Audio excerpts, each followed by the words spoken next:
सभी वरिष्ठ सहयोगी,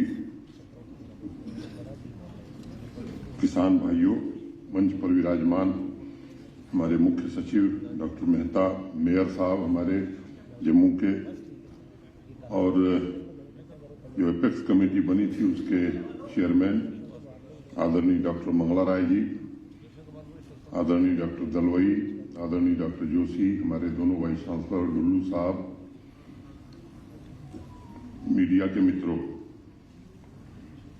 मैं सबसे पहले आप सबका आज की इस प्रेस कॉन्फ्रेंस में स्वागत करता हूं। आए दिन किसी न किसी कार्यक्रम में आप में से बहुत सारे मित्रों से भेंट होती है, लेकिन वो मुलाकात कुछ ऐसी होती है कि आपको भी जल्दी रहती है, हमको भी जल्दी रहती है। तो मैं यही कहूंगा कि यूं सरे राह मुलाकात हुई है अक्सर, उसने देखा भी नहीं, हमने पुकारा भी नहीं। कई बार आप लोग अपने अपने असाइनमेंट के लिए निकल जाते हैं और कई बार मुझे अगले कार्यक्रम की मसरूफियत की वजह से जाना पड़ता है।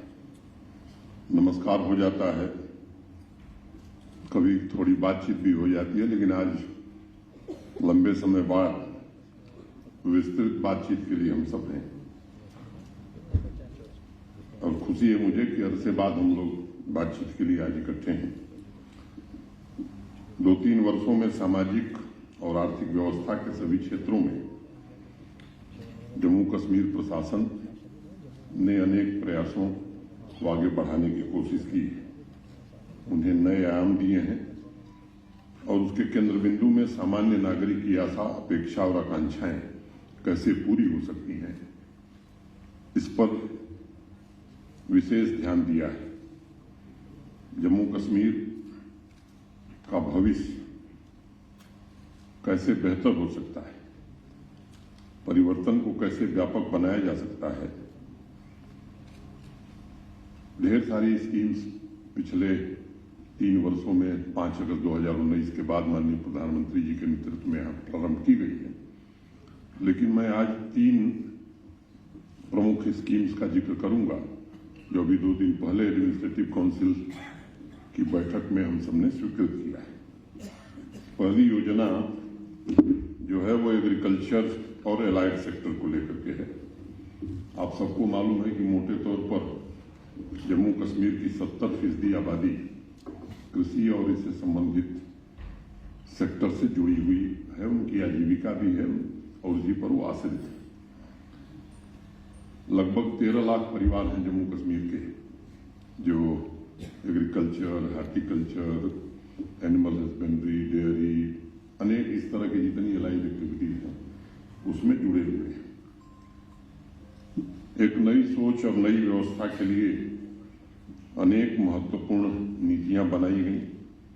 किसान भाइयों की आमदनी बढ़ाने के लिए अनेक निर्णय लिए गए और माननीय प्रधानमंत्री जी ने जो एक लक्ष्य रखा था किसानों की आमदनी दुगनी करना, अनेक योजनाएं भारत सरकार चला रही, आप सब जानते हैं, उसका लाभ भी हमें मिल रहा है।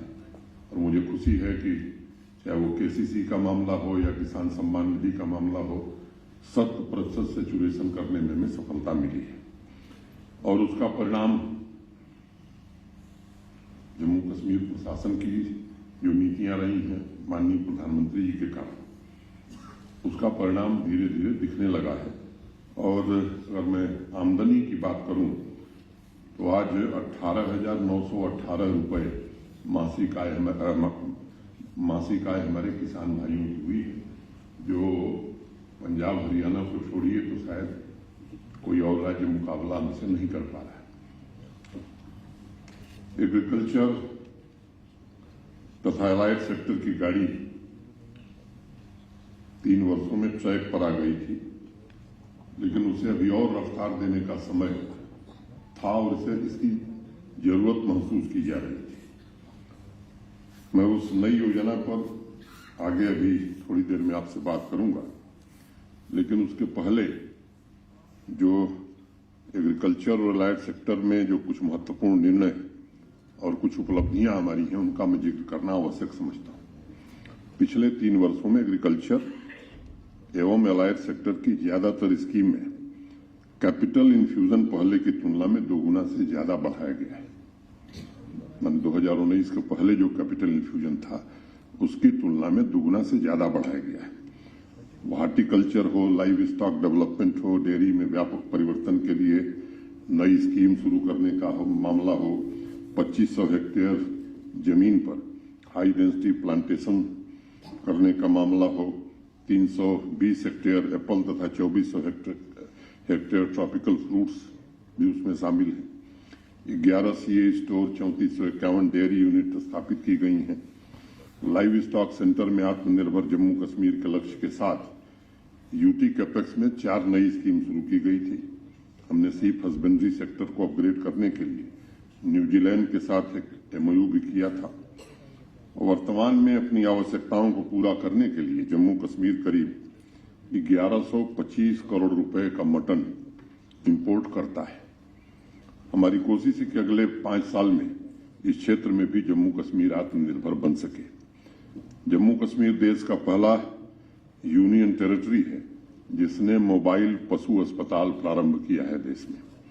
हमने पशुपालकों के घर तक सेवाएं पहुंचाने के लिए हेल्पलाइन 1962 शुरू की है। ये भी भारत सरकार के जो मंत्री हैं रूपाला साहब श्रीनगर आकर के उन्होंने इसे प्रारंभ किया था। 3 साल में हमारा फिश प्रोडक्शन 25% और ट्राउट प्रोडक्शन 3 गुना बढ़ा है।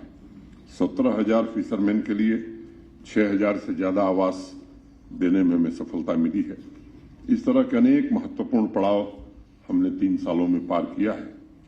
लेकिन सबके मन में कहीं न कहीं एक बात उठती थी कि खेती किसान की केवल जीविका का साधन नहीं होना चाहिए, बल्कि उसे कैसे किसान की समृद्धि का माध्यम बनाया जा सके। चुनौतियां चाहे वो क्लाइमेट चेंज की हों, लैंड डिग्रेडेशन की हों, मार्केट की समस्या हो, किसान भाइयों को कैसे संरक्षित किया जाए, ये विचार बराबर चर्चा में रहता था। और स्वाभिमानी किसान और समृद्ध किसान, इस बात को कैसे जमीन पर उतारा जाए, तो 1-2 दिन की वर्कशॉप श्रीनगर में हुई थी।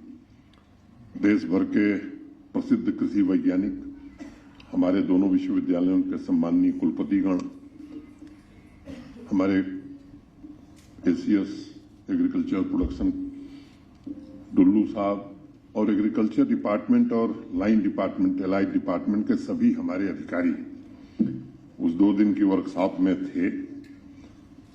और मैं ये कह सकता हूं कि बड़ी शिद्दत और बड़ी मेहनत से काम करके हमने अनुरोध किया था।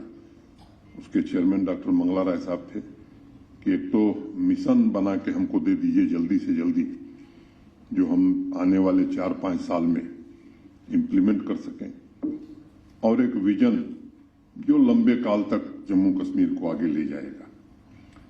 और मुझे बहुत खुशी है और मैं हृदय से अपनी ओर से जम्मू कश्मीर प्रशासन और जम्मू कश्मीर के नागरिकों और किसानों की ओर से विशेष रूप से इस पूरी समिति का हृदय से अभिनंदन करना चाहता हूं, आभार व्यक्त करना चाहता हूं कि पूरा समय दे करके, सारा काम धाम छोड़ करके इस रिपोर्ट को बनाने में इन लोगों ने जो मेहनत की है, मैं समझता हूं कि इसकी जितनी भी तारीफ की जाए वो कम है।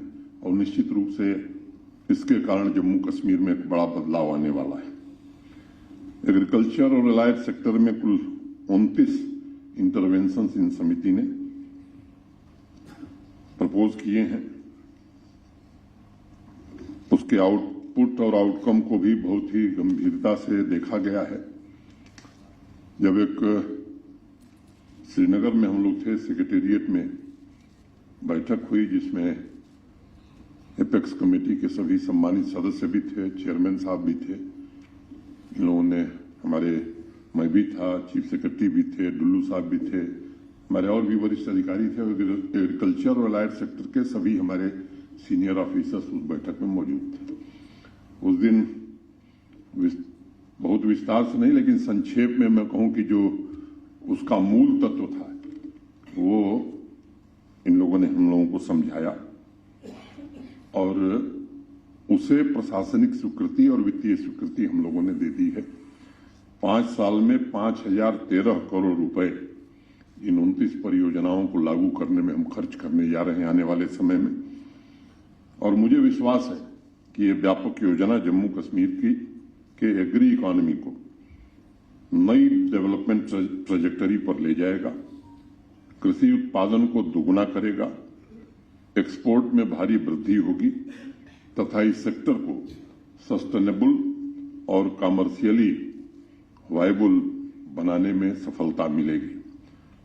मैं व्यक्तिगत तौर पर इसे जम्मू कश्मीर की विकास यात्रा एवं ग्रामीण समृद्धि में नए युग की शुरुआत मानता हूं। इस प्रेस कॉन्फ्रेंस के बाद एग्रीकल्चर और एलाइड सेक्टर के समग्र विकास से संबंधित ये 29 परियोजनाएं हैं, प्रोजेक्ट हैं, इनका विवरण आपको उपलब्ध करा दिया जाएगा। लेकिन संक्षेप में मुझे लगता है कि ग्रामीण जम्मू कश्मीर को जो नई ताकत और नया विश्वास इसके कारण मिलेगा, इस अभियान से संबंधित कुछ विषयों पर मैं चर्चा करना चाहूंगा। वर्तमान कृषि उत्पादन मोटे तौर पर 37,600 करोड़ रुपए का है।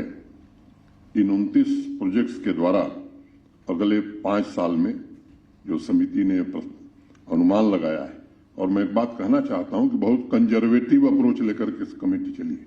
मैं इससे सहमत नहीं हूं, लेकिन चूंकि कमेटी ने कहा है इसलिए मैं वही बोलूंगा।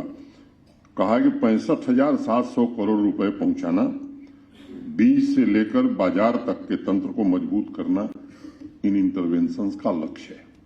मैं निजी तौर पर अगर मैं कहूं तो मुझे लगता है कि इससे 10-15 हजार करोड़ ज्यादा ही हमारी आमदनी बढ़ने वाली है, लेकिन चूंकि समिति ने कहा मैं इसलिए फिगर वही कोट करूंगा।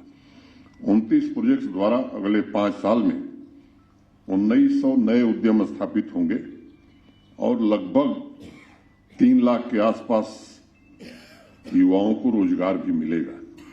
डाइवर्सिफिकेशन के द्वारा अतिरिक्त 1100 हेक्टेयर लैंड पर सैफरन, राजमा, बासमती, काला जीरा, लाल मिर्च जैसी क्रॉप की खेती की जाएगी। सीड रिप्लेसमेंट का एक बहुत ही महत्वपूर्ण इंटरवेंशन होगा। किसान भाइयों को उच्च गुणवत्ता वाले बीज उपलब्ध कराए जाएंगे। 5,182 नई प्राइवेट और पब्लिक नर्सरी और 44 सीड विलेज स्थापित किए जाएंगे। इसके अलावा जीआई टैगिंग तथा कॉम्पैक्ट वैल्यू चेन की व्यवस्था भी हम सुनिश्चित करेंगे। 1100 हाईटेक ग्रीन हाउस और 3,548 पॉली हाउस स्थापित किया जाएगा और लक्ष्य है कि वेजिटेबल प्रोडक्शन को 19.90 लाख मेट्रिक टन, लगभग 20 लाख मेट्रिक टन से बढ़ाकर 26 लाख मेट्रिक टन हम ले जाएं। मेडिसिनल तथा एरोमेटिक प्लांट कल्टीवेशन के 750 करोड़ रुपए के मार्केट पोटेंशियल को हमें प्राप्त करना है। वैल्यू चेन तथा एग्रीगेशन नेटवर्क के साथ 67,000 मेट्रिक टन सीए स्टोरेज निर्मित किया जाएगा। हनी प्रोडक्शन को 3 गुना करने का लक्ष्य रखा गया है। सिल्क वर्म, सीड तथा ककून प्रोडक्शन को दुगुना किया जाएगा तथा हाई क्वालिटी सिल्क प्रोडक्शन में जम्मू कश्मीर नई ऊंचाई प्राप्त कर सकेगा। कंडी और रेनफेड बेल्ट के 14,000 हेक्टेयर लैंड पर मिलेट और न्यूट्री सीरियल्स के उत्पादन का लक्ष्य रखा गया है।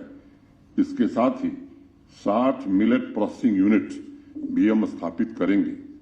एग्रीकल्चर में मैकेनाइजेशन को बढ़ावा देने के लिए 283 नए custom hiring centres, 142 artificial intelligence तथा प्रिसीजन फार्मिंग सेंटर्स स्थापित किए जाएंगे। ऑयल सीड का उत्पादन दोगुना करने का लक्ष्य रखा गया है। 100 ऑयल एक्सट्रैक्शन यूनिट स्थापित की जाएंगी। 300 एफपीओस निर्मित करेंगे जिसमें 3,000 फार्मर्स इंटरेस्ट ग्रुप शामिल होंगे और प्रत्येक ब्लॉक में 60,000 किसान भाइयों को मोबिलाइज करने का भी लक्ष्य रखा गया है। फ्रूट की जो वर्तमान इकोनॉमी है वो मोटे तौर पर 10,000 करोड़ के आसपास है। इसे बढ़ाकर 15,000 करोड़ के ऊपर ले जाने का लक्ष्य रखा है। प्रोसेसिंग सेक्टर को नया सामर्थ्य मिले, 17 जिलों में 7 प्रोडक्ट क्लस्टर स्थापित किए जाएंगे मिल्क, वॉलनट, मीट, वेजिटेबल तथा बासमती राइस के 5 मेगा क्लस्टर स्थापित करने का भी लक्ष्य है। हर क्लस्टर पर 50 करोड़ रुपए खर्च किए जाएंगे। इसके अलावा 25 करोड़ रुपए की लागत से चेरी का मिडी क्लस्टर तथा 12.5 करोड़ रुपए की लागत से ट्राउट का एक मिनी क्लस्टर निर्मित किया जाएगा। मिल्क आउटपुट को 75% बढ़ाने का लक्ष्य रखा गया है। वर्तमान में जितने मिल्क की प्रोसेसिंग हो रही है उसका 3 गुना से ज्यादा अगले 5 वर्षों में प्रोसेसिंग हो, इसको किया जाएगा। 500 विलेज लेवल कलेक्शन यूनिट और 50 बल्क मिल्क चिलर्स स्थापित किए जाएंगे। डिसेंट्रलाइज्ड डिसीजन मेकिंग के लिए पंचायतों में 2000 किसान खिदमत सेंटर्स स्थापित किए जाएंगे, जो कृषि विज्ञान केंद्र, लाइन डिपार्टमेंट तथा कृषि विश्वविद्यालयों के साथ मजबूत संबंध स्थापित करेगा। जो हमारे स्टूडेंट्स हैं, खासतौर से एग्रीकल्चर यूनिवर्सिटी में पढ़ रहे हैं, उनको भी हम किसानों के साथ, समाज के साथ जोड़ करके उनकी क्षमता का भी पूरा उपयोग हम कर सकें, इसकी भी व्यवस्था इसमें की जाएगी।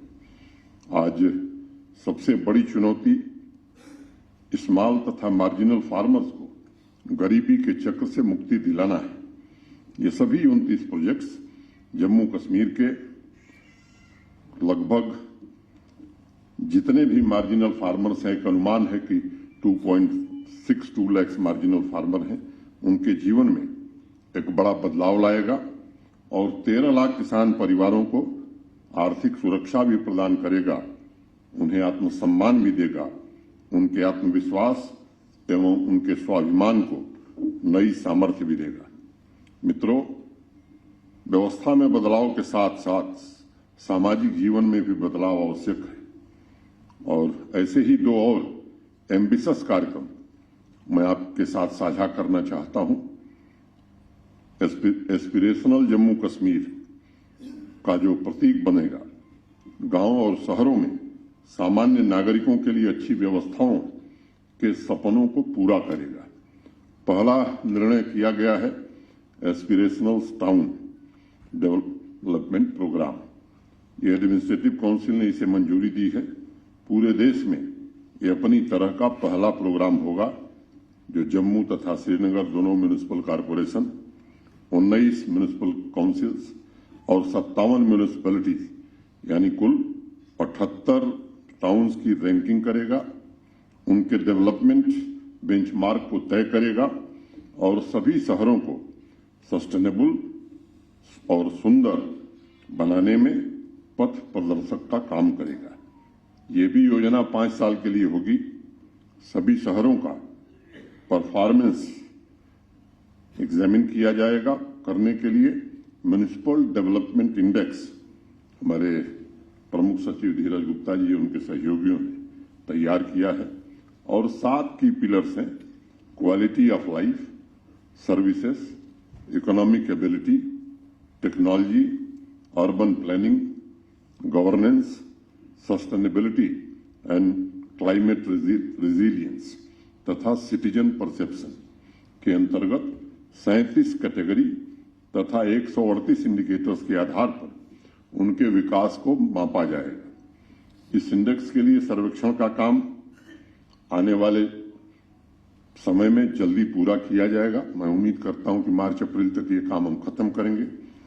अब इसके आधार पर बेस्ट परफॉर्मिंग शहरों को इनकरेज और इंसेंटिवाइज भी किया जाएगा। इसके लिए अर्बन रिफॉर्म इंसेंटिव फंड की स्थापना की गई है और उसमें 200 करोड़ रुपए एडिशनल फंड एस्पिरेशनल टाउन्स के लिए रखा गया है। इस ग्रांट के लिए कुछ इंडिकेटर्स तय किए गए हैं जिसके आधार पर ही पैसा दिया जाएगा। एस्पिरेशनल टाउन के कार्यान्वयन के प्लानिंग, मॉनिटरिंग तथा डेवलपमेंट डिपार्टमेंट के अंतर्गत प्रोजेक्ट मॉनिटरिंग यूनिट की स्थापित की जाएगी। IT department municipal development index के प्रोग्राम को मॉनिटर करने के लिए डैशबोर्ड स्थापित करेगा। सभी डीसी डिपार्टमेंट के हेड के साथ मिलकर एस्पिरेशनल टाउन डेवलपमेंट प्लान तैयार करेंगे, जिसके द्वारा हम स्पीडी डेवलपमेंट के लिए योजनाओं के कन्वर्जेंस पर विशेष रूप से ध्यान केंद्रित करेंगे। सभी शहरों के लिए अभी पीछे जब माई टाउन माई प्राइड कार्यक्रम चल रहा था तो प्रभारी नियुक्त किए गए हैं। मूल रूप से टाउन के मेंटर के रूप में वर्ष भर वो काम करेंगे। हमारा लक्ष्य है कि अगले 5 साल में जम्मू कश्मीर का हर शहर आदर्श शहर हो, नागरिकों को सभी सुविधाएं उपलब्ध कराकर उनके जीवन स्तर को ऊपर उठाया जाए।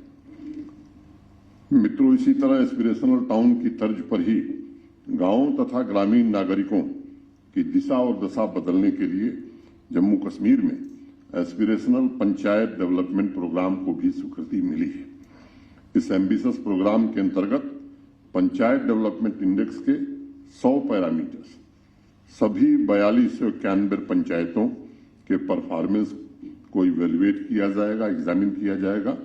उसके आधार पर 285 मोस्ट बैकवर्ड पंचायतों का चयन होगा और यह प्रक्रिया भी आने वाले 3 महीने में पूरा करने की कोशिश की जाएगी। मोस्ट बैकवर्ड पंचायत का चयन करने के लिए 100 पैरामीटर्स 9 सेक्टर्स से लिए जाएंगे। Agriculture and allied activities, health and nutrition, education, rural development, sanitation, individual beneficiary oriented schemes, skill development, basic infrastructure, environment and good governance. इन सभी 285 एस्पिरेशनल पंचायतों का विकास डिस्ट्रिक्ट, यूटी तथा सेंट्रली स्पॉन्सर्ड स्कीम के कन्वर्जन से किया जाएगा। इसके अलावा इन सभी पंचायतों को की इंडिकेटर्स के परफॉर्मेंस को इंप्रूव करने के लिए 10 लाख रुपए भी दिए जाएंगे, बशर्ते उन्होंने 10 पैरामीटर्स को पूरी तरह से सैचुरेट कर दिया है। ये 10 पैरामीटर्स होंगे: soil health card, land passbooks, Kisan credit card, Shram card issued to eligible labourers, 100% institutional births, 100% vaccination of children in the age group of 9 to 11 months, 0% out of school children, 100% solid waste collection and treatment, Aadhaar seeding with Manrega cards, issuance of golden cards under PM जय सेहत। संबंधित DC तथा सभी aspirational पंचायतों के लिए इस back to village में हमने नोडल ऑफिसर अपॉइंट किया था, वो अनवरत उस काम को करेंगे। मित्रों, और चुने हुए जो प्रतिनिधि हैं हमारे, चाहे शहरी क्षेत्रों के या ग्रामीण क्षेत्रों के, उनकी भी सक्रिय भागीदारी इन कार्यक्रमों में हो, इसका हर प्रयास किया जाएगा, उनसे भी चर्चा की जाएगी। आज मैं जिन 3 नए योजनाओं की मैंने आपसे चर्चा की है, वह स्वावलंबी जम्मू कश्मीर के महत्वाकांक्षी संकल्प को साकार करने में हमें सफलता देगी, इसका मुझे भरोसा है। इन तीनों कार्यक्रमों को हमने मिशन रूप में लिया है।